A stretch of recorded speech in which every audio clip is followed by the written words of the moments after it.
Bueno, empecemos entonces. In nomine Patris, Filii, Spiritui Sancti. Amen. Pater noster, qui es in celis, sanctificetur nomen tuum. Adveniat regnum tuum. Fiat voluntas tua, sicut in cielo et in terra. Panem nostrum quotidianum da nobis hodie. Et imita nobis debita nostra, sicut et nos dimittimus debitoribus nostris. Et ne nos inducas in tentationem, sed libera nos a malo. Ave Maria, gratia plena Dominus tecum, benedicta tui mulieribus, et benedictus fructus ventris tui, Iesus. Sancta Maria, Mater Dei, ora pro nobis peccatoribus, nunc et in hora mortis nostre. Amen. Gloria Patri et Filio et Spiritui Sancto, sicut erat in principio nunc et semper, et in saecula saeculorum. Amen. Veni Sancte Spiritus repletuorum corda fidelium, et tu amoris in me ascende mite spiritum tuum et creabuntur, et renovabis facem terre. Oremus Deus, qui corda fidelium Sancti Spiritus illustratione docuisti, da nobis et odem spiritu recta sapere de eius semper consolatione gautere per Christum Dominum nostrum. Amen. Sancte Michaele Arcangelo, defendenos in proelio contra nequitiam et insidias diaboli esto presidium imperili Deus supplicis deprecamur, tuque principes militias celestis Satana maliosque spiritus malignos, quia perditionem animarum per vagantor in mundo divina virtute in infernum detrude. Amén. Bien, pues vamos a empezar esta noche con el Calvario comenzado, y esto literalmente. Es la hipótesis, vamos a tratar de demostrar. Y es un mensaje para todos. En vez de colocar el dedo en acusar, pues vamos a colocarlo hacia adentro, hacia nosotros. ¿Hemos sido fieles administradores o el Señor, como en el Evangelio de San Lucas, en el capítulo 16, nos dice que hemos sido administradores infieles? Pues tenemos que ver ahora desde una visión sobrenatural. El mundo está bajo el poder del maligno.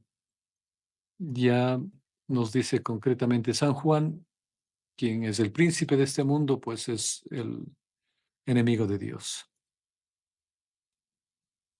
Dicho esto, vamos a ver en esta noche hechos concretos, una especie de estructura por la que nosotros realmente nos hemos comportado como esos administradores infieles. Los hijos de las tinieblas han sido muy, muy astutos. Estamos siendo no solo rodeados, atacados a nivel político, económico, religioso, con el famoso nuevo orden mundial, sino que tenemos también que tener una visión escatológica, ya que a consideración de muchos autores y mi opinión personal, estamos en el umbral de la aparición del anticristo. Esta situación dramática del mundo, que todo entero está bajo el poder del maligno, nos recuerda San Juan en el capítulo 5. Y esto hace de la vida del hombre un combate. Y todos los minions del enemigo de Dios han sido más astutos, mucho más astutos que nosotros, ya que se han infiltrado en lugares insospechados a nivel mundial. Incluso en la misma iglesia de Cristo, como les he recordado varias veces, de tal forma que incluso una pequeña parte que aparentemente quedaba sana en la iglesia ha sido engañada. Estamos viendo el auge del satanismo, y para esta cultura satánica el ser de las cosas, incluido el derecho a la vida de las criaturas gestadas y las que están en avanzada edad y las de toda población, hoy en día no existe. El objetivo final de la mano que mece la cuna, entiéndase de los poderes del nuevo orden mundial, al intentar primero eliminar de la faz de la tierra cualquier vestigio de la estructura familiar humana, ha logrado en gran parte eliminar de las conciencias nuestro destino eterno, y por ende la Iglesia la ha arrinconado en un estado de muerte contra natura. Muy pocos se dan cuenta de esto, y para la comprensión del eslabón que une esta cadena subversiva en contra de la vida, la familia, la Iglesia y todo lo que es de Cristo, en fin, contra la civilización cristiana, es necesario reconocer la influencia de los hechos preternaturales que estamos viviendo, porque si es que no vemos a nivel preternatural, pues no tendremos una visión objetiva. Les digo honestamente, no vamos a tener la gracia de ver las cosas tal y como son, sino como se nos presenta en los medios. Y esto estamos viviendo desde la finalización del Concilio Vaticano II y en perspectiva actual desde hace unos 50 años por la infiltración de la masonería que logró tener ya la masonería eclesiástica, o como se le conoce también como la iglesia profunda. Este ataque ha sido frontal y para que nos situemos ante la realidad que nos confronta, recordemos lo que, yo insisto, nos decía el gran Castellani. Los primeros mártires debieron luchar contra los emperadores, los últimos contra el mismo Satanás. Por eso serán mártires mayores. Ni siquiera serán reconocidos como mártires, agrega San Agustín, ya que se los condenará como delincuentes ante las multitudes víctimas de la propaganda. La llamada opinión pública estará en favor de esta persecución. Pues tenemos unos hechos puntuales. Tenemos una crisis de fe con todo lo que tuvo que ver con la Pachamama, Amores Leticia y un gran etcétera, el sínodo de la sinodalidad. Estamos siendo castigados para nuestro bien, siempre para nuestro bien, por lo que la Santísima Virgen María, en su advocación de Nuestra Señora del Buen Suceso en Quito, Ecuador, nos decía que los pecados de herejía, blasfemia e impureza iban a ser los pecados gravísimos de nuestros tiempos. Tenemos también una falsa obediencia, una apostasía, enfermedades del alma como el aborto, la sodomía, la eutanasia. Luego tenemos una gran tiranía desde el aspecto religioso y político, un colapso económico mundial. Todo esto suma lo que se conoce como el nuevo orden mundial. Estos son los hechos puntuales que estamos viendo en los días que nos ha tocado vivir. Hay una falta de fe sobrenatural. Mucho se ha escrito y seguramente continuará a vista de los intempestivos episodios que nos está tocando vivir en estos tiempos. Escritos excelentes de prelados de la jerarquía rondan en sitios católicos, sin pretender, aunque son pocos, pero no quiero pretender hacerme eco de ningún llamado o mensaje particular. Quiero esta noche tal vez desahogarme con ustedes, queridos hermanos que me escuchan y me ven, no pretendiendo servir de guía para nadie, sino más bien dejando que este encuentro de esta noche sea el motivo a través del cual comparta con ustedes unas meditaciones ante toda esta situación que nos amenaza y que se está concretando cada día más. Tenemos una epidemia del miedo, generada por una falta de fe madura y de una conciencia formada, por herejías, abusos, ultrajes, desacralización del verdadero culto católico, voces de guerra, colapso mundial de la economía, epidemias de dengue, más viruses en el horizonte, amenazas de más enfermedades como la influencia severa y un gran etcétera. Estos agravan la ya de por sí débil fe sobrenatural de muchos que buscan ampararse en las cosas terrenas, en otros dioses. Buscan a su Salvador, aquel que les logrará salvar o al menos dirigir hacia donde ellos quieren estar seguros. Pareciera que no faltan amenazas que se ciernan sobre nosotros renovadas cada día.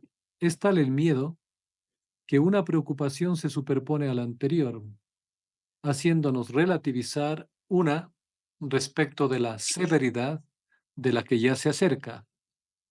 Esto es una derrota en toda regla al cristianismo y un devastar la poca fe que quedaba en las personas de los países que otrora eran cristianos. Y lo digo esto con un dolor en el alma y el corazón por nuestro Señor Jesús, por la iglesia y por las almas. No voy a hablar de todo el oscuro panorama que se cierne sobre nosotros, ni tratar de predecir lo que va a pasar o lo que puede pasar. Pero sí deseo insistir en algo que lo veníamos denunciando en nuestras misiones. una gran pérdida de la fe sobrenatural y la toma del control del mundo material y espiritual, aprovechándose de la deformación de las conciencias de los católicos por fuerzas anticristianas y que ni siquiera se las vio venir. Se nos han quitado nuestras seguridades, se han modificado nuestros planes y como se nos había advertido, nos está quedando solo la fe. Pero la pregunta viene, ¿y si esa fe ya no es sobrenatural? ¿Hacia dónde nos está llevando? ¿Cómo no darse cuenta de esa falta de fe sobrenatural si comparamos la situación actual de la historia de la Iglesia Católica, donde estas actitudes de abandonar a los fieles en su desvarío y errores eran no solo impensables ante situaciones más graves que las actuales? Es que en la verdadera Iglesia de Cristo, una santa, católica y apostólica, esto no cabía, no cabe. En sus más de 2 milenios de existencia, la Iglesia ha sido fiel a Cristo y a las almas para ser así fiel a sí misma. No podría ser de otra manera. Lo que se ha conseguido hasta ahora es darnos la clara idea de que particularmente la jerarquía, los sacerdotes, han cedido al mundo, no todos, pero han cedido al mundo muchos y a sus poderes y han abandonado a las ovejas de su rebaño.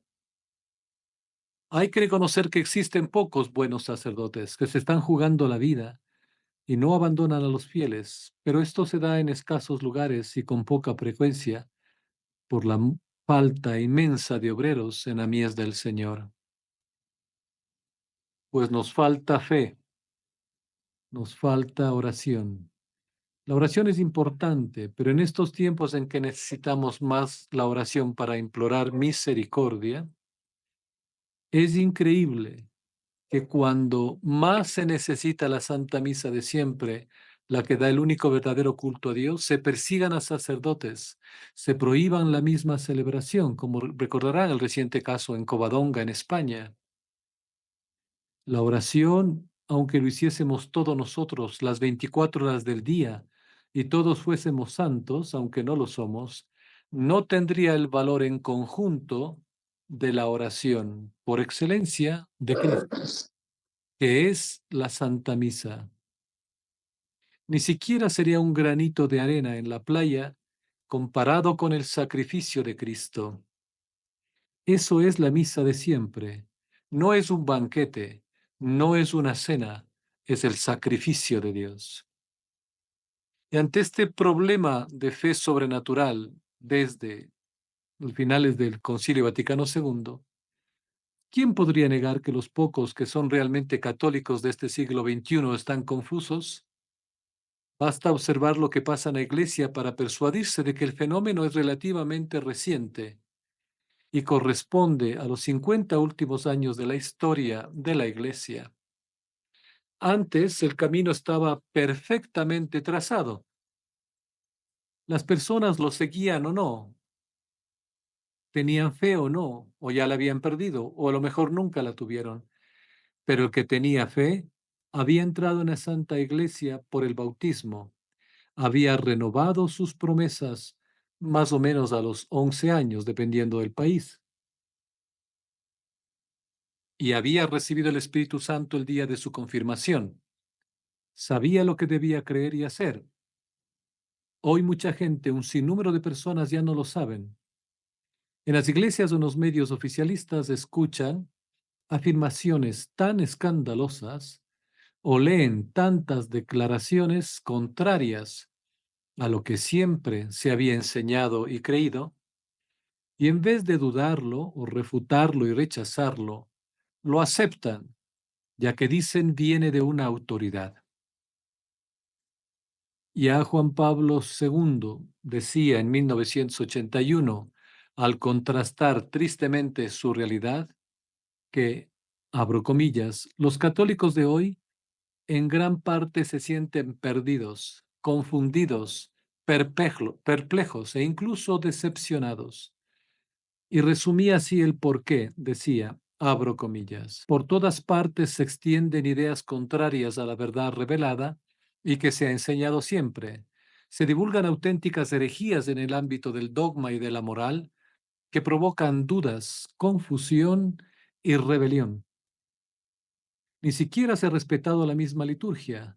Un iluminismo vagamente moralista y un cristianismo sociológico sin dogmas definidos y sin moralidad objetiva tienta a los católicos sumergidos en un relativismo intelectual y moral. Cierro comillas.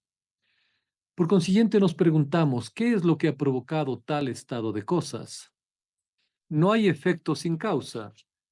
¿Por qué ha disminuido la fe en los hombres? Tal vez por un eclipse en la generosidad del alma, o por un mayor deseo de felicidad, o por el atractivo que ejercen los placeres de la vida y tantas distracciones del mundo moderno.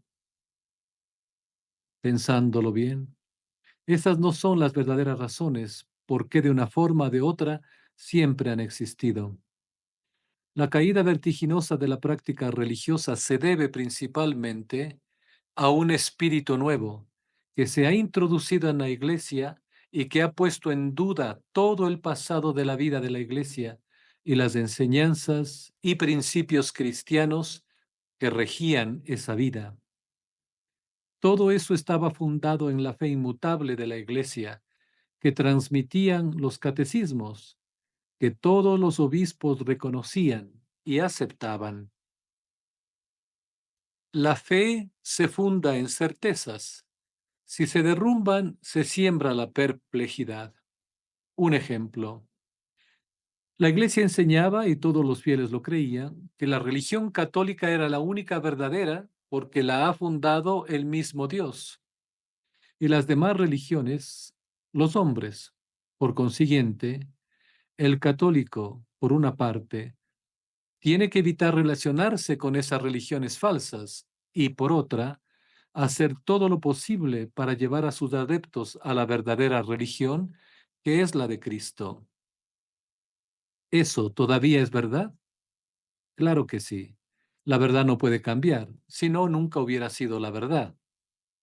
Ningún dato nuevo ni descubrimiento teológico o científico, si es que se puede hablar de descubrimientos teológicos, puede hacer que la religión católica deje de ser el único camino, el único medio de salvación. Fuera de la Iglesia no hay salvación. Pero muchos dirán, pero si el mismo Juan Pablo II y ahora quien está sentado en la silla de Pedro asistieron y asisten a las ceremonias religiosas de esas religiones falsas y rezan y predican en templos de sectas heréticas, y la televisión, los medios lo transmite al mundo entero, y nos enseñan imágenes de esas reuniones sorprendentes. Así que hay pocos fieles que entienden la gravedad de estas ceremonias y prédicas, y la gran mayoría está con este nuevo espíritu anticristiano, sabiéndolo o no, dándose cuenta o no. Ante esto, se nos recomienda, los santos nos recomienda que debemos reparar, no solo pedir.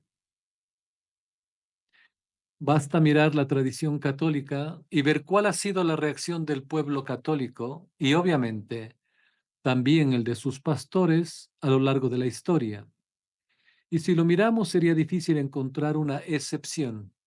El pueblo católico, cuando se ha tratado de herejías, blasfemias, ultrajes y sacrilegios, lo ha reconocido como un castigo de Dios por nuestros pecados. Y se decían, tenemos que convertirnos. Tenemos que clamar a Dios misericordia y cambiar nuestras vidas, es decir, un llamado a la conversión. Me gusta repetir porque hay mucha gente que se olvida lo que ya nos decía Karol Wojtyła, el cardenal Karol Wojtyła, antes de ser el Papa Juan Pablo II, que estamos ahora ante la confrontación histórica más grande que los siglos jamás han conocido. Estamos ante la lucha final entre la iglesia y la antiiglesia, entre el evangelio y el antievangelio. No creo que el ancho círculo de la iglesia estadounidense ni el extenso círculo de la iglesia universal se den cuenta de clara cuenta de ello, pero es una lucha que descansa dentro de los planes de la divina providencia y es un reto que la Iglesia entera tiene que aceptar. Pero la confrontación sigue ahí y la presencia de Satanás en la historia habrá de hacerse más fuerte a medida en que el hombre y la sociedad se alejen más de Dios, hasta llegar a un grado tal en que, como dijera la Madre de Dios en 1917, durante sus apariciones en Fátima, todo parezca perdido. Esta confrontación descansa dentro de los planes de la divina providencia. Hasta ahí lo que dijo el cardenal Karol Wojtyła durante el Congreso Eucarístico de Filadelfia en 1976. Dicho esto, algunos autores han pensado que el catejón, ya que es algo que detiene la aparición del anticristo, era la misma iglesia, cuya presencia constituía el último obstáculo para la manifestación del anticristo. Así opina San Justino, el primer comentador del Apocalipsis, según el cual Ecclesia de medio fiat, es decir, la iglesia será sacada de en medio. La interpretación es un tanto atrevida. Es claro que no se la puede entender como si se tratase de una extinción de la misma iglesia, sino de una grave decadencia de ésta. Su estructura temporal, es decir, el Vaticano, la jerarquía, será arrasada. Fornicará con los reyes de la tierra, nos recuerda el Apocalipsis 17, versículo 2. Al menos una parte ostensible de ella, y la abominación de la desolación entrará en el lugar santo. Ya nos recuerda el Señor que cuando veáis la desolación abominable entrar a donde no debe, entonces ya es. También San Victorino aplicó el catejón a la iglesia, y él dice que la iglesia será quitada, dice, pero en el sentido de que volvería a la oscuridad, es decir, a las catacumbas, perdiendo todo influjo en el orden social. En su novela Juan 23, Castellani, este gran autor argentino, sacerdote, escribe que la iglesia se dice en tres sentidos que lo tienen en pantalla. Hay la iglesia, que es el proyecto de Dios y el ideal del hombre, y está comenzada en el cielo, que es la esposa, a la cual San Pablo llama sin mancha. Esa sería la una. Hay la iglesia terrenal, donde están el trigo y la cizaña mezclados para siempre, pero se puede llamar santa por su unión con la de arriba por la gracia. Sería la número dos. Y hay la iglesia que ve el mundo, el Vaticano, que trata con el mundo, que está quizás más unida con el mundo que otra cosa y que desacredita al todo. Ante esto, tenemos que recordar que hay pecados que claman al cielo. La tradición catequética nos recuerda que hay pecados que claman al cielo por su específica gravedad y muy poca gente se ha dado cuenta. Bajo la fundamentación bíblica, estos pecados que claman al cielo son la idolatría. Y si no, ¿qué hicieron en el Vaticano con la Pachamama? Santo Tomás define a esta idolatría como la adoración, como un acto de culto por el que con nuestro cuerpo damos muestras de veneración a Dios y puesto que estamos compuestos de doble naturaleza, la intelectual y la sensible, ofrecemos doble adoración a Dios, una espiritual que consiste en la devoción interna de nuestra mente y otra corporal, que consiste en la humillación exterior de nuestro cuerpo. Esa es la adoración que solo es para Dios. Pero en los jardines del Vaticano se sentaron postrados con sus caras al suelo, autoridades, y esto ha sido precisamente la humillación externa del cuerpo, y añadiría la humillación de los ojos de quienes vieron la escena, es decir, un acto de adoración. En San Pedro la llevaron en procesión con canciones y oraciones para ser idólatras. No es necesario considerar un ídolo aquello que se adora, sino que es suficiente adorar a cualquier cosa que no sea Dios. Jesús advirtió al demonio: adorarás al Señor tu Dios y a Él solo servirás, solo a Él. a la Pachamama, llámala diosa, llámala experiencia, llámala valor, cultura, lo que sea, Él solo. Ante Dios nos arrodillamos. Otro pecado que clama al cielo es el homicidio voluntario o el asesinato, el aborto. Tercero, práctica de la sodomía. Cuarto, opresión contra el pobre. Quinto, el agravio al forastero, a la viuda y al huérfano. Sexto, la injusticia con el asalariado. Estos son pecados que claman al cielo. La referencia directa en el Catecismo de la Iglesia Católica la encontramos en el punto 1867. En síntesis, hasta aquí, queridos hermanos, el veneno más peligroso y que causa mayor daño es el pecado. Las precauciones que se deberían tomar tanto como o mayor que las del cuerpo son a nivel espiritual. La necesidad de mi conversión y santificación. Tal vez ya no tengamos otra oportunidad. Y desafortunadamente, no muchos están respondiendo a la oportunidad que nos está dando Dios ahora, no mañana, de volver a Él completamente, ya que muchos están preocupados por lo que vendrá, por lo económico o por lo material. Todos nosotros debemos reconocer que también yo debo vivir mi propia conversión. No podemos cambiar los pecados que claman al cielo, pero podemos vivir con más fidelidad nuestra fe católica, siendo fieles a nuestra oración, perdonando a los que nos han ofendido, pidiendo perdón a quienes hemos hecho daño. Y aquí podríamos decir algo como, en el nombre de Jesucristo, te pido perdón por todo el daño que te he hecho. Luego debemos purificar nuestras intenciones, orar por los que nos persiguen. Pero he de reconocer sinceramente que las cosas no van bien en la iglesia. Y como está la iglesia, está el mundo. Tenemos que hacer reparación por los pecados nuestros y de nuestros prelados en particular. Sé que esto es un tema delicado porque como católicos debemos valorar y practicar la virtud de la obediencia a nuestros superiores y también de respeto para la autoridad eclesiástica. No lo ponemos en duda, pero como decía Chesterton, para entrar en la iglesia hay que quitarse el sombrero, no la cabeza.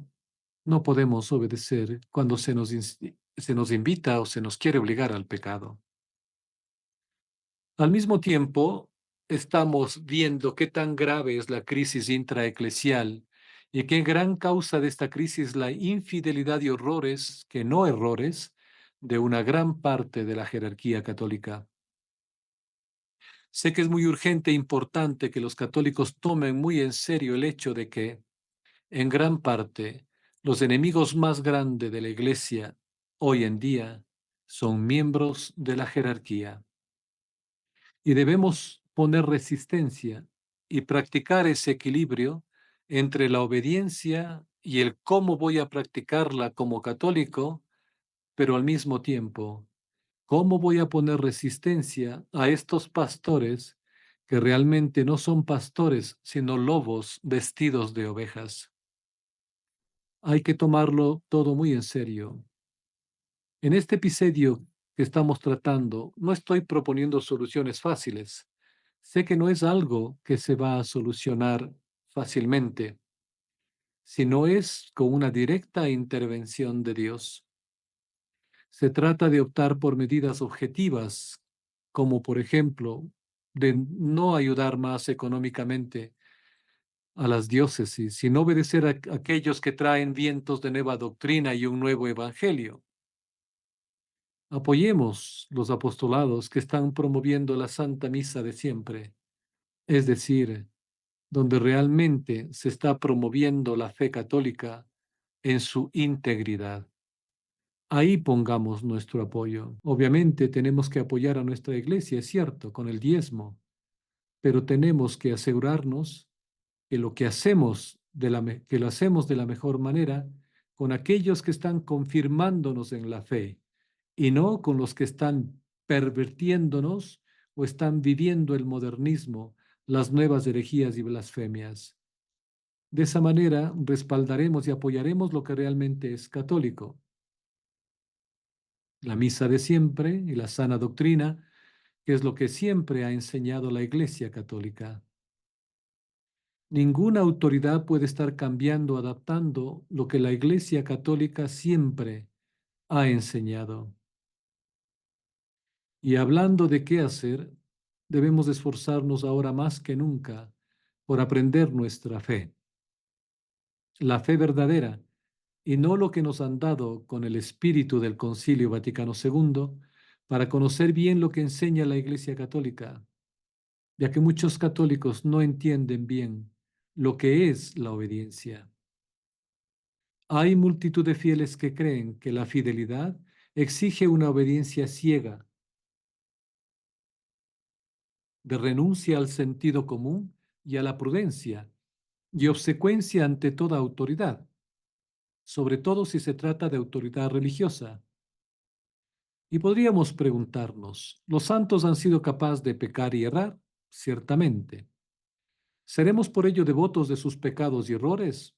Eso sería una necedad. Solo alabamos en ellos las virtudes que nos sirven de estímulo y ejemplo. Solamente en nuestro Señor resplandece la verdad y belleza sin la menor sombra, y en su Madre Santísima vestida de sol y coronada de estrellas. Y nuestros superiores, no siendo santos, son capaces de pecar y errar. Con mucha más razón, así nos parece. Podrán pecar y errar en lo poco y en lo mucho, sin duda alguna, y su vida será combate intenso como la nuestra. No admitir esta posibilidad rozaría la idolatría que muchos tienen con sacerdotes, como podrán darse cuenta. Pero debemos igualmente obedecerles, por supuesto, en todo aquello que no suponga pecado ni ocasión próxima para nuestra alma o la ajena. En resumidas cuentas, ¿puede uno obrar contra la virtud de la obediencia obedeciendo? Claro que sí. Obedeciendo mal, o mejor dicho, desordenadamente. Ya lo decía Castellani,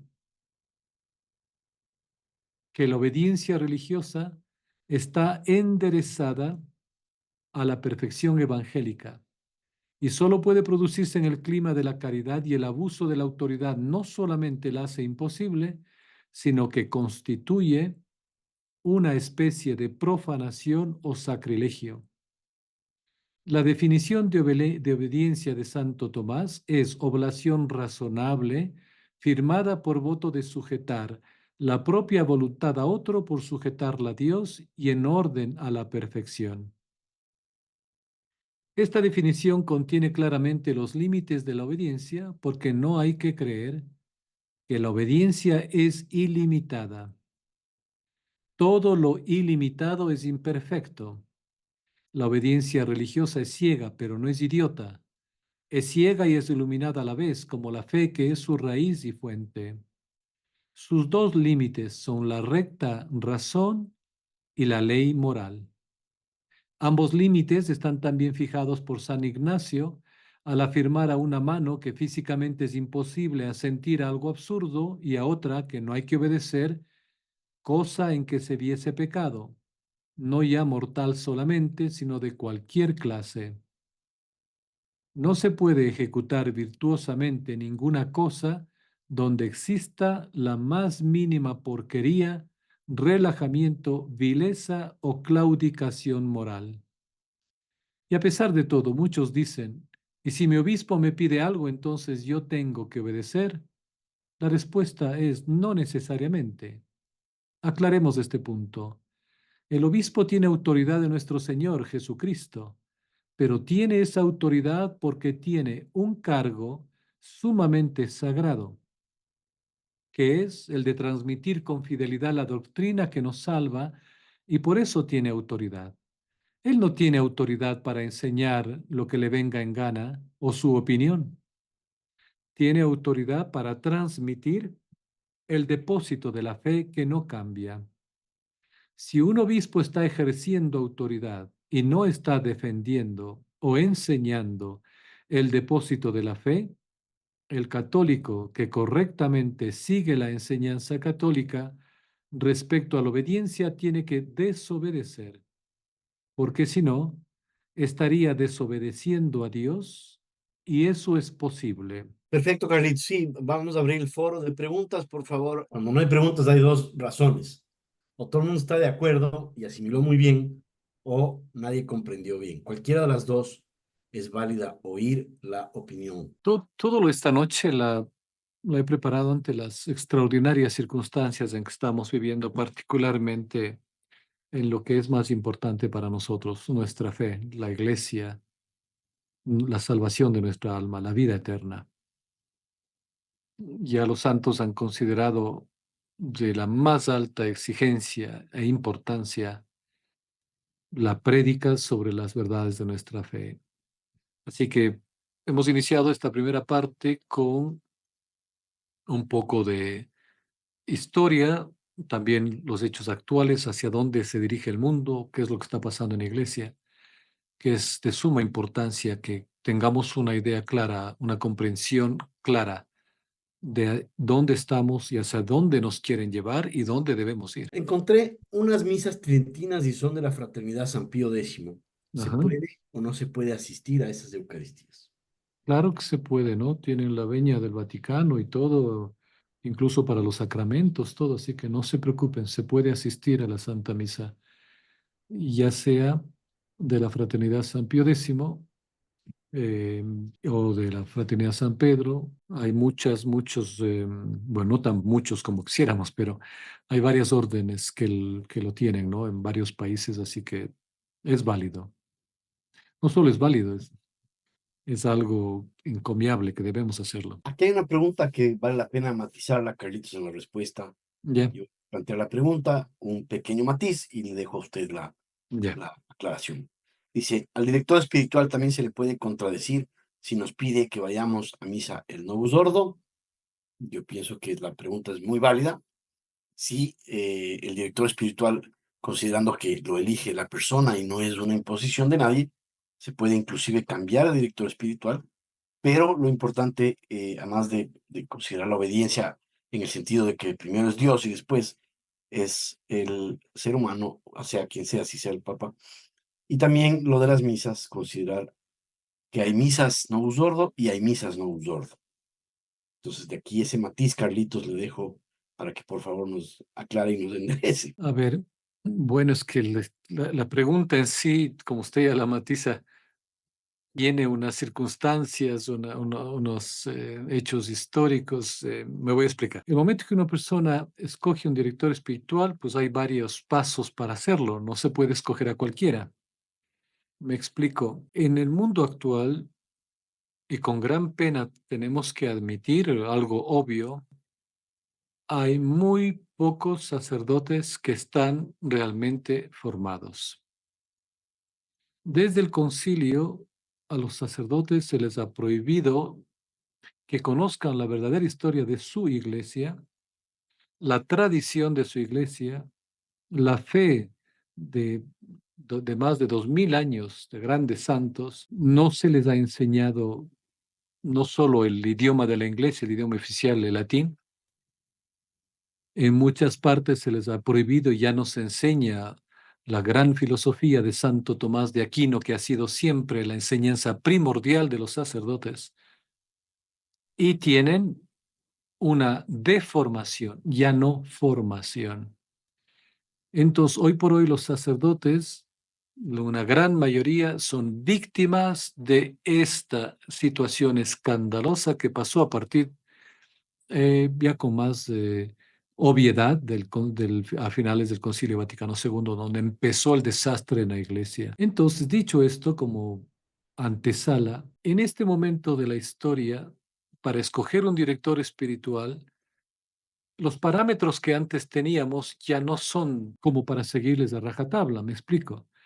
Antes se decía que el director espiritual debe ser, que al menos tratemos de que sea un sacerdote mariano, que sea un sacerdote de oración, de adoración, que sea un sacerdote que viva las virtudes, es decir, realmente un ejemplo de lo que tiene que ser un sacerdote, que con su ejemplo, con su vida, con sus prédicas, pues nos confirme en la fe y nos lleve a ese camino de santidad. Entonces, el peligro que tendríamos hoy por hoy de escoger un sacerdote que primero no tienen tiempo, además del número de sacerdotes por católico en el mundo.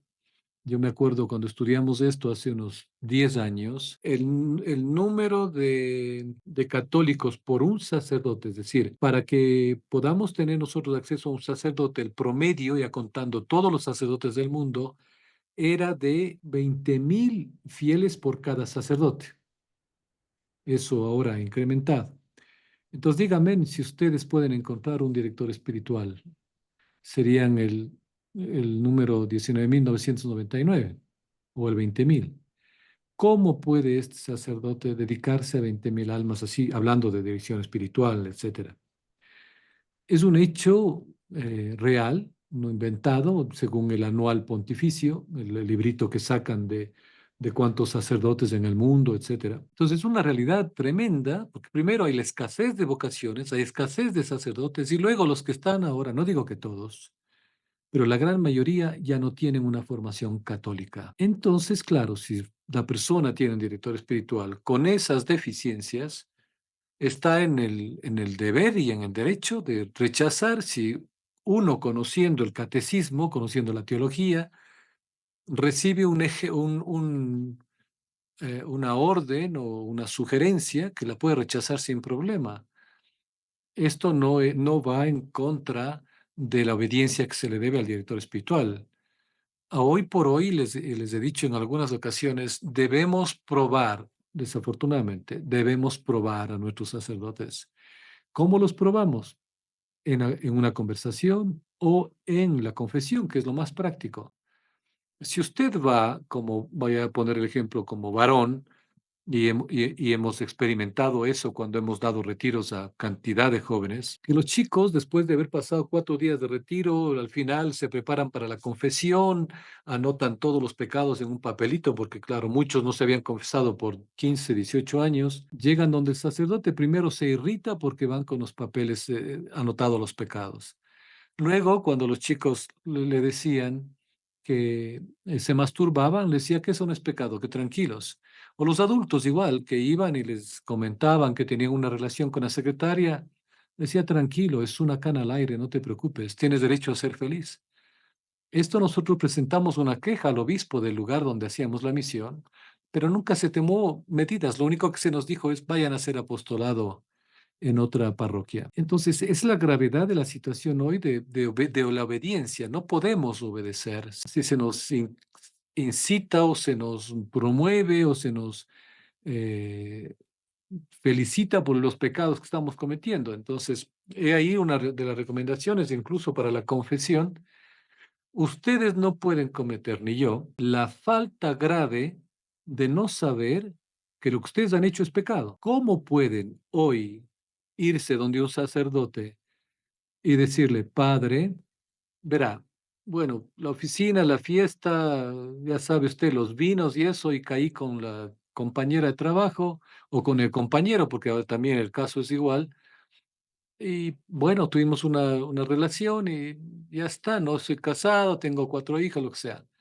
Y el sacerdote que le diga, bueno, hijo, tranquilo, o hija, no te preocupes, eso pasa, ya es una canita al aire, nada más, no te preocupes, y no te confieses tanto, vive tu vida. Entonces, eso ya para nosotros es una muestra grave de que no sabemos de que hemos pecado.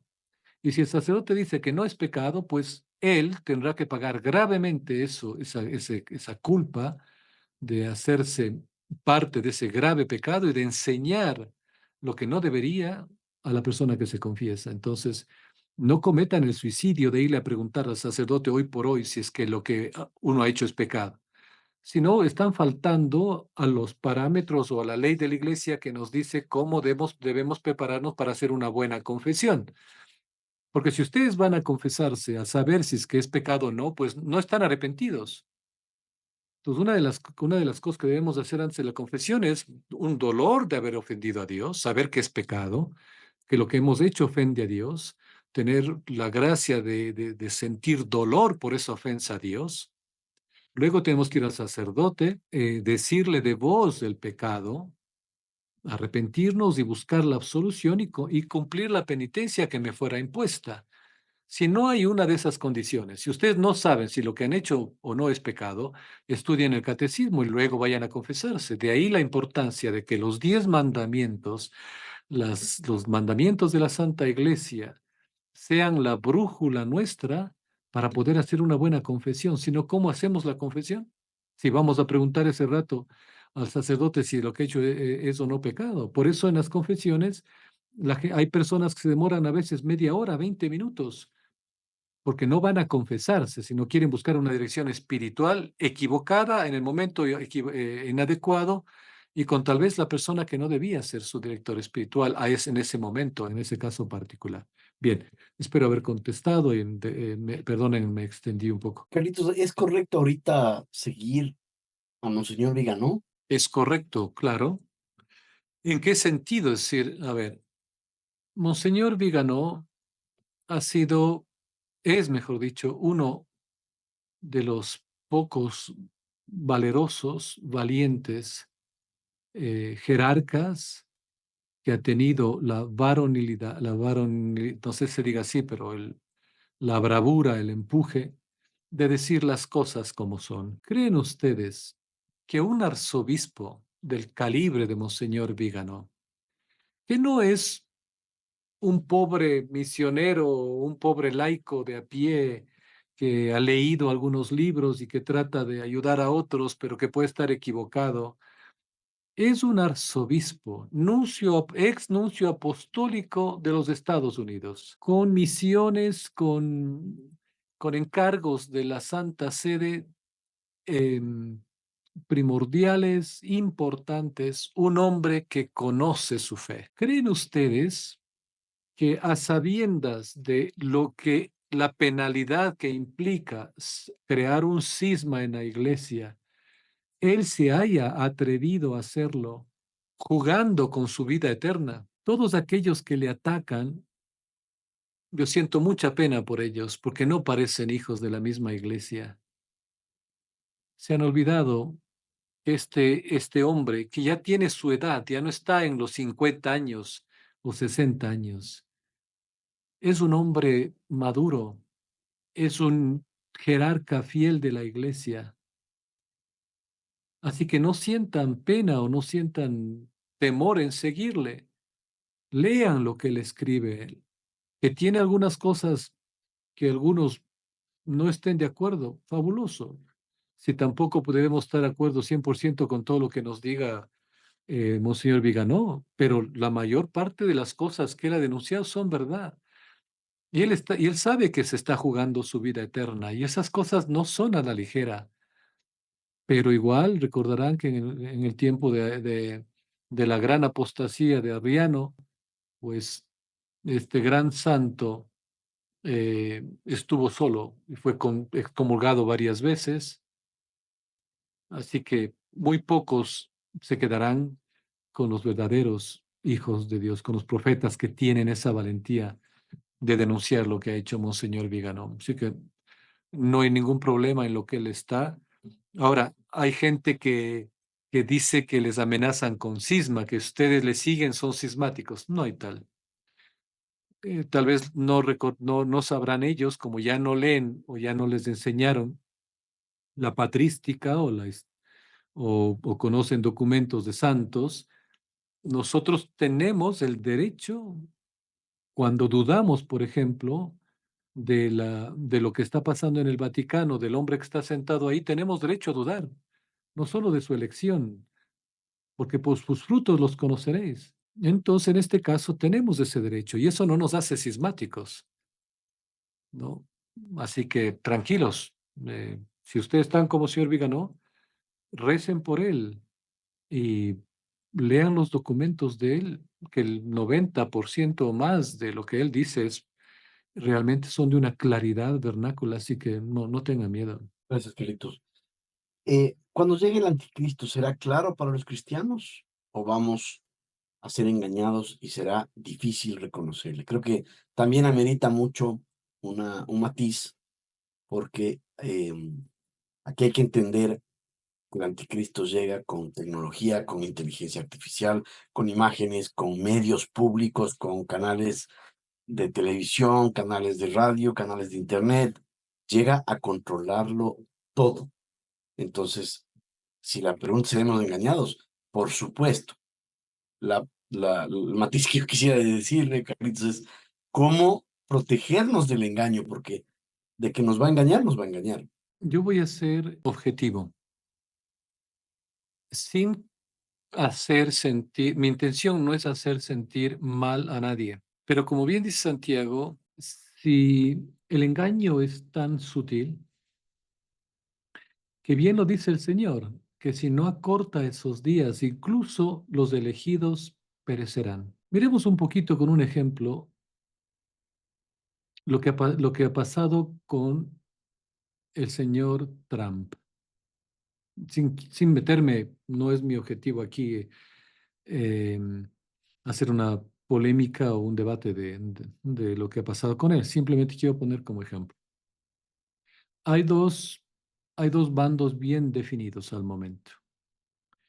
Los que consideran que lo que le pasó a él es real y que por una intervención divina se salvó, porque es el hombre elegido por Dios para salvar a América y al mundo, ¿no? Es la posición de muchos.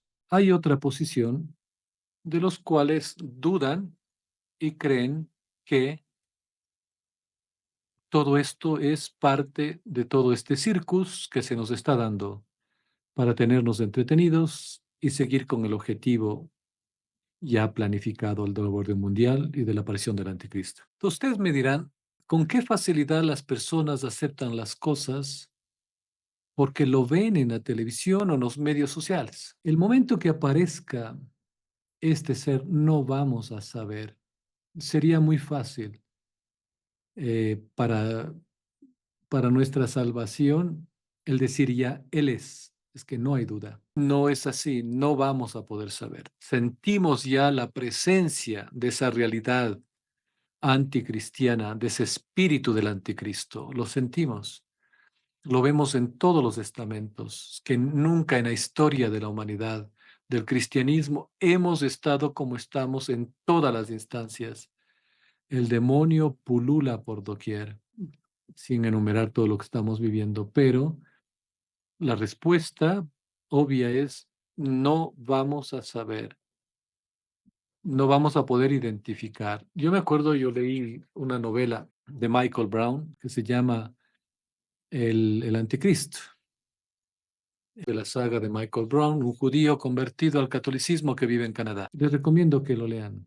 Es una trilogía, pero impresionante. En ella, un sacerdote que también era judío, convertido al catolicismo, a él se le selecciona para que descubra la identidad del anticristo. Y créanme que en la saga, él hacía todo lo posible por descubrir. Él buscaba en todos los libros antiguos para tratar de identificar a este sujeto.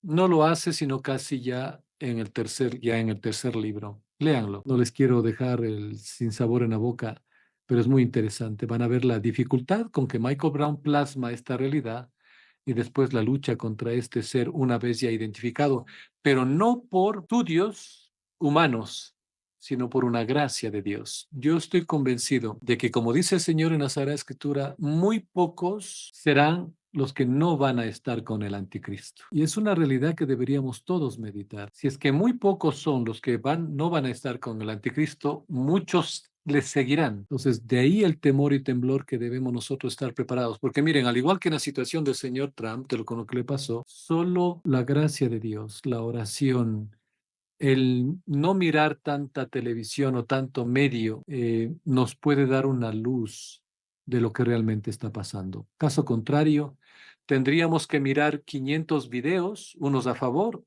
y unos 500 en contra, y de ahí tratar de sacar una conclusión coherente, que además no va a ser aceptado ni por el uno ni por el otro. Todo es una pérdida de tiempo, todo es vanidad.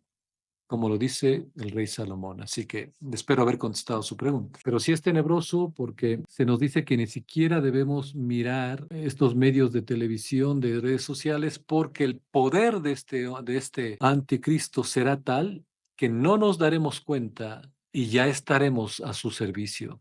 Así que cuando ustedes en este discernimiento de espíritus sientan que algo que este personaje no les atrae, que no les da una paz, no la paz mundana, sino una paz de espíritu, aléjense. No tienen ustedes que indagar quién es el anticristo. Esa no ha sido nuestra misión. Dios nos hará saber el momento adecuado, pero eso se logra con la oración y la meditación. No hay otra alternativa. Les digo, este libro de Michael Brown lo probó. Por más sofisticados que sean nuestros medios de investigación, nos van a confundir. Así que esa sería mi conclusión. Gracias, Carlitos. Vamos con la siguiente pregunta.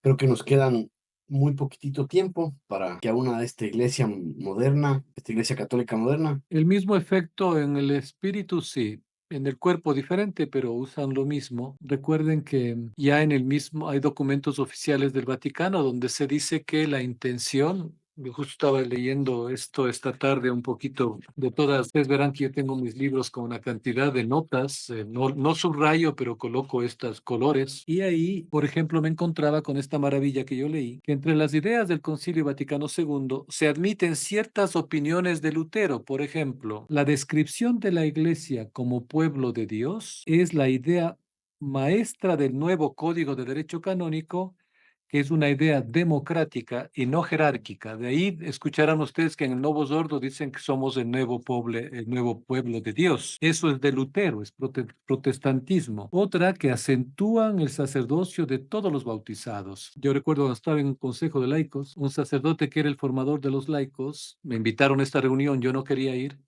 pero bueno, por un amigo fui. Y este sacerdote que había sido formado en el CELAM, en varios institutos en Brasil, etcétera, nos dio una conferencia y él dijo una barbaridad. Como se me permitió luego intervenir, yo dije, con todo respeto voy a corregir al padre. ¿Qué es lo que dijo él? ¿Y cuál es la barbaridad? Pues que él dijo que somos iguales los sacerdotes y los laicos, que ese es justamente lo que leemos aquí, que es el sacerdocio de todos los bautizados, y que eso de la misa es para ellos solo algo accidental, pero que somos iguales, sacerdotes y laicos. Entonces yo le dije, perdóneme, padre, pero usted no sabe qué está hablando.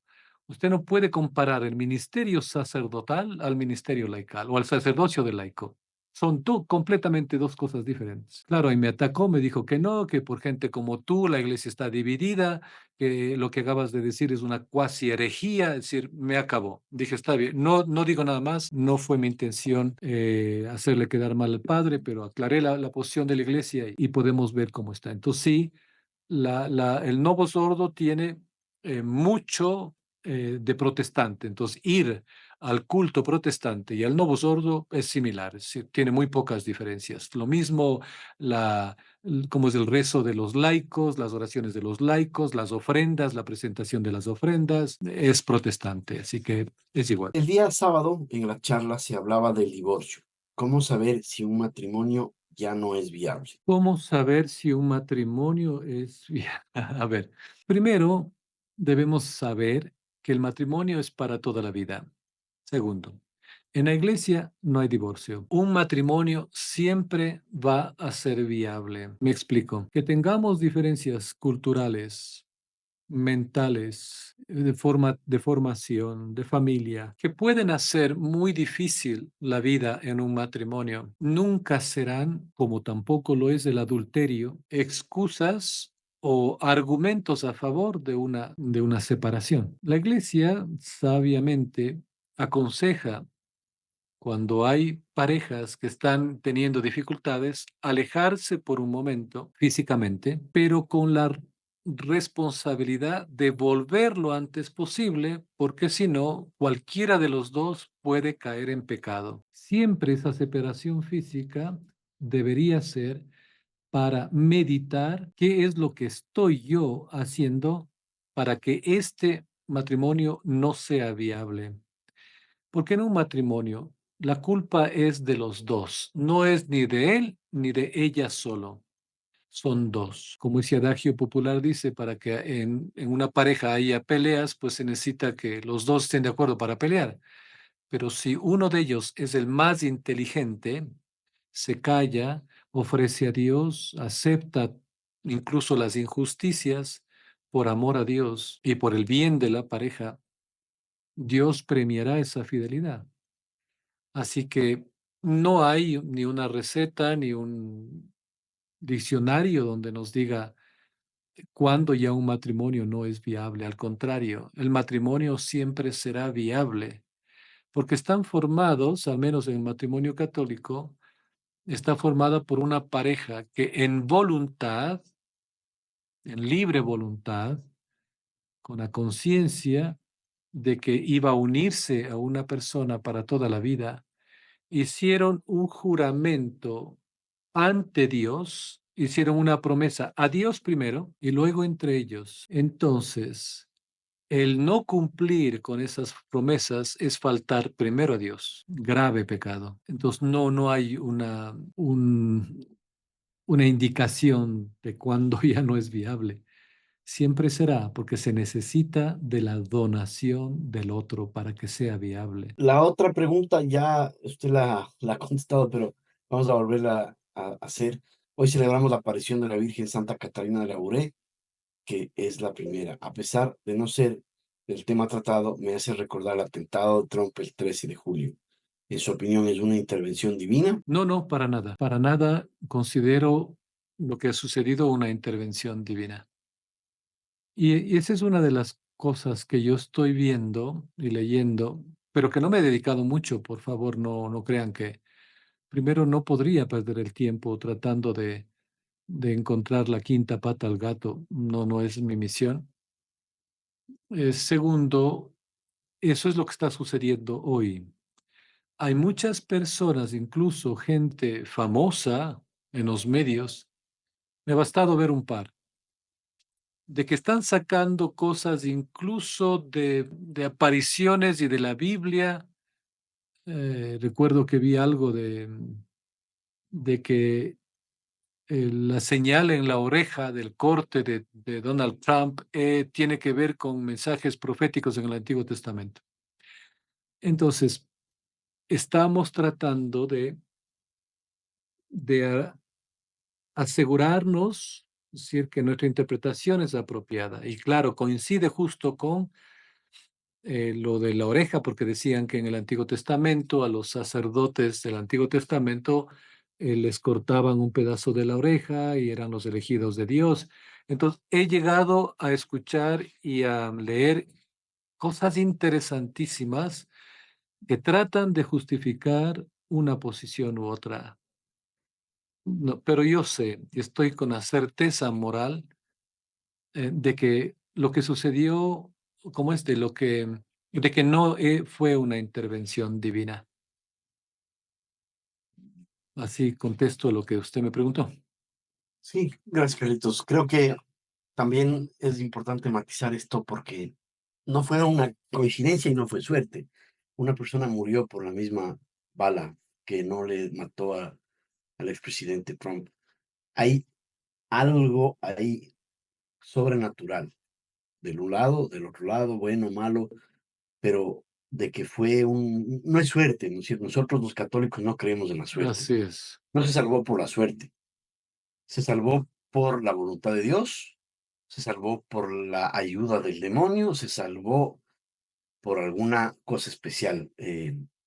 Pero claramente la persona que estaba atrás no tuvo la misma suerte, murió y otra persona quedó gravemente herida. En ese sentido, Carlitos, ¿cómo matizar ese tema? Yo comenté con alguien en WhatsApp de que el plan ha sido muy bueno, muy bueno. Todo lo han preparado muy bien, pero no es perfecto. Tenemos que asumir muchas cosas, muchas hipótesis y realmente no nos va a llevar a un estar de acuerdo en todo. Viéndolo, tal vez con esto les voy a dar a ustedes una idea de dónde viene mi creencia o mi argumentación. Hace 18 años más o menos, cuando estuve de misión en varios estados en Estados Unidos, me encontré con una persona, la recuerdo vagamente, era un instrumento de Dios, probada, etcétera. Y en una charla que yo estuve, y eso recuerdo, esta persona dijo, y estamos hablando 18 años, que al igual que los Simpsons, se hablaba de Trump y que él iba a ser el castigo para los Estados Unidos y para la humanidad. Teniendo esto así vagamente como algo serio, como algo que podríamos tomar como base parámetro para analizar las cosas, me ha ayudado mucho, pero más que todo conociendo, como dice el Señor, al árbol y qué frutos ha dado. Y un árbol bueno no puede dar frutos malos y al reverso. Entonces, muy pronto, y claro, no era intención de este programa la argumentación a favor o en contra, pero muy pronto ustedes van a ver la realidad, pero la van a poder ver si es que se dedican un poco más a la oración. Y no con esto quiero ser maleducado con nadie que piense lo contrario, pero no todo lo que ven es verdad. Así como ustedes afirmaban que con la tecnología el anticristo va a ser una cantidad de prodigios, sí, lo están haciendo ya desde hace tiempo, como sucedió en Madrid, como sucedió en Estados Unidos, con esas torres que todos creímos que lo que estábamos viendo era realmente eso, luego se probó que no lo era. Así que demos tiempo al tiempo un poquito, recen y yo estoy seguro que Dios les va a dar la visión exacta de las cosas que están pasando, que esto que ha sucedido tiene que ver con algo mucho más poderoso, mucho más fuerte, que muy pocos lo ven. Entonces, cuidado, disciernan. Yo no soy quien para decirles que cambien de opinión y que me crean a mí. Simplemente yo no creo que fue una intervención divina. Me atrevo a decir que esto tiene una consecuencia que la van a ver ustedes muy pronto, ya que no es lo que nos presentaron realmente en la televisión, lo que pasó. Podemos pasarnos toda la noche argumentando y dando, vamos a decir, material del Internet, que hay muchos, análisis de balística, análisis de fotos, de sonido. Bueno, no es el objetivo, pero tengan cuidado, no todo lo que brille es oro. Oremos Carlitos, unos por ¿cuál es otros. su ¿Ah? tesis en ese sentido? Nos interesa mucho, tanto a mí como a todos. ¿Cuál es su tesis en ese sentido? Para estar a la expectativa y pendientes. A ver, todo esto tiene que confluir al objetivo trazado por el nuevo orden mundial. El señor que estamos hablando, esto digo para que no nos censuren, Sí, tiene un objetivo. Miren, hace varios años, muchos años, él era un joven empresario que cayó en desgracia financiera. Lo rescataron, para decir algo, los sionistas y le levantaron. Le hicieron un poderoso hombre. Él ha hecho acuerdos favoreciendo al sionismo. Incluso el último que recuerdo fue cuando estuvo en Polonia, donde obligó con su firma al pago de Polonia que tenía y que tiene y que está pagando gracias a políticos traicioneros de su propia patria, está pagando Polonia a los sionistas por falsas acusaciones. Y él firmó y obligó, entre otras maravillas que él ha hecho. Entonces, yo he repetido muchas veces, nadie puede estar en como dirigente de un país si no es con la anuencia de aquellos que dirigen los telones del nuevo orden mundial. Él está con un propósito, sí, pero no es el que muchos piensan. Lo que acabamos de ver es, y mucha gente dice, claro, es que se pregunta, piensan que obviamente con esto a él lo van a colocar en un lugar privilegiado, ¿no? Él no necesitaba eso. Pero el objetivo es otro, es muy distinto a lo que la gente piensa, que él es un opuesto al nuevo orden mundial. No lo es. Aparenta serlo, pero no lo es. Es parte de. Entonces, la argumentación es lógica.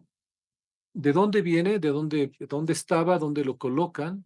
Está siendo partícipe de todas estas cosas del nuevo orden mundial, ha firmado convenios con Israel, etcétera.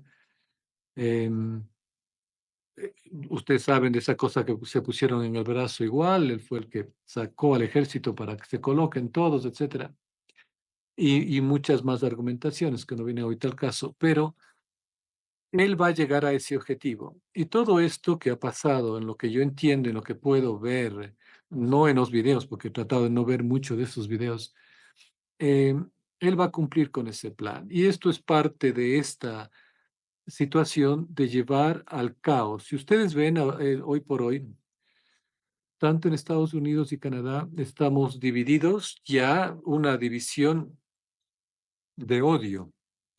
Lo que ha hecho esto es aumentar el odio de unos contra otros. Y ahí es, recuerden, del caos sale el orden. Y ustedes se van a sorprender con lo que va a pasar de aquí a unas 3 o 4 semanas. Y van a ver ustedes que la interpretación que tenían estaba errónea. No podemos hablar mucho de esto porque si no nos van a cortar en los canales que sabemos. Ojalá cuando hagamos en una plataforma privada lo podamos comentar, pero no es difícil de entender. Hay mucho que dudar, hay mucho que orar, pero Él no es la salvación ni de América ni del mundo. Él no está opuesto, como mucha gente piensa, al nuevo orden mundial. Es parte de. Así que tengan, Perfecto. tengan cuidado con esto, no todo lo que está afuera nos conviene. No pongan sus esperanzas en ningún hombre. Hoy por hoy, créanme, la situación es tan grave en el mundo que nadie podría estar gobernando si es que estas personas, esta élite no le deja. No, alguien comparaba el asesinato de John F. Kennedy. A él lo asesinaron. Nada pudo haber impedido que hagan lo mismo con este señor si así lo querían, pero no quisieron. Entonces hay que hacerte ciertas preguntas. Yo más que todo trato de evitar ver mucha información en televisión. Me enviaron esto y vi en Telegram, en el canal que tenemos, varias, ¿cómo es? Argumentaciones. He rezado, pero tengo una visión clara desde hace mucho tiempo hacia dónde nos van a llevar y es un grave peligro aferrarse a creer que una persona es el salvador del mundo, que no hay.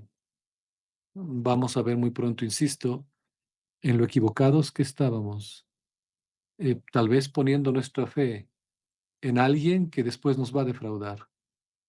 Así que pongamos la fe en Dios, que Él guía, Él está guiando todos estos telones de la historia y Él sabe por qué permite estas cosas, que siempre serán para nuestro bien. Así que no se turbe su espíritu, sigan adelante, que Dios nos va a dar la victoria. Gracias, Carlitos. Muy bien. ¿Conoce usted el Opus Sanctorum Angelorum, fundado por la Madre Gabriela Bitterlich? Si es así, ¿considera que son una sana doctrina? Yo conozco el Opus Angelorum, pero no ha sido formado por una madre. Estaba buscando el libro que lo tenía yo en la mano, ya no lo tengo. El Opus Angelorum es la única congregación que es la misma que yo conozco, que tiene desde Juan Pablo II aprobación, con sus oraciones y todo, pero no ha sido, como dijo, María el- Gabriela Bitterlich. tendré que investigar, pero el que conozco yo, el Opus Angelorum, es un librito azul. Es de una congregación de monjes, pero no hay ninguna mujer. Pues no podría saber de este personaje. Al parecer es una austríaca, esposa, madre de 3 hijos, vivió en el 49, Ya.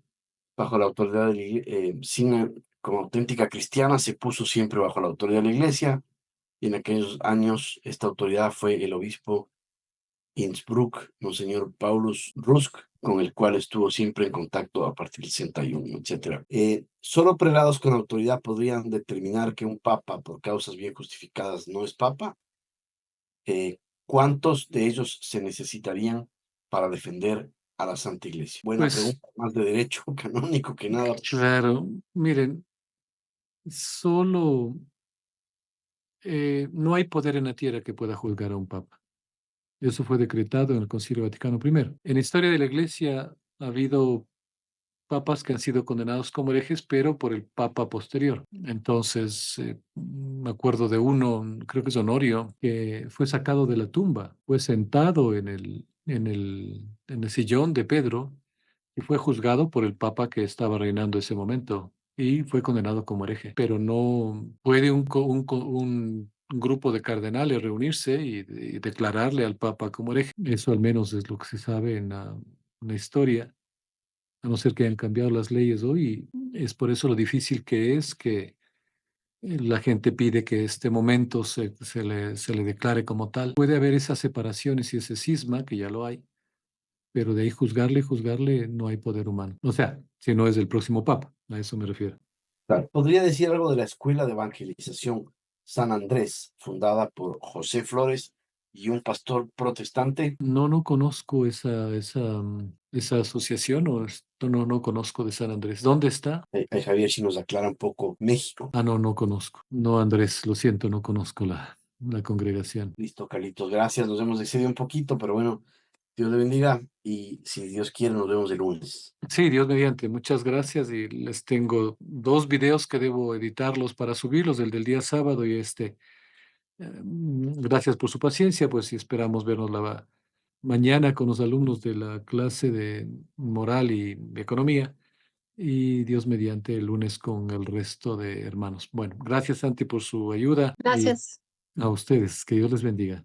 Bendiciones a todos. Gracias, Carlitos. Igualmente, hasta luego.